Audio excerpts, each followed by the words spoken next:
Welcome back to another interesting tutorial about handbrake tips and tricks. And in this video, I'm going to show you how to upscale your video from HD to Ultra 8K higher resolution without any stress using your handbrake software. Let me show you how.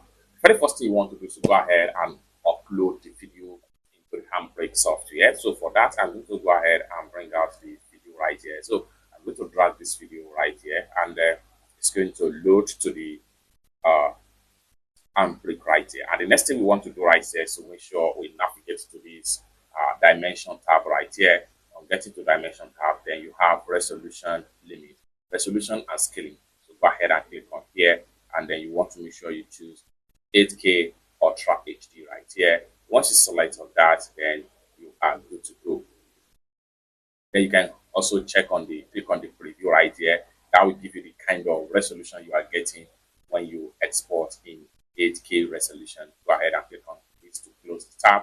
And then finally, you want to make sure you come to the top right here. Go ahead and click on Start Encode. And in a few seconds, your video will start encoding right here. And then you have the resolution in 8K Ultra HD resolution. It's that simple. For more useful tutorial, tips and tricks on how best to handbrake software, consider to subscribe. Thank you so much for watching, and I hope to see you in my next video.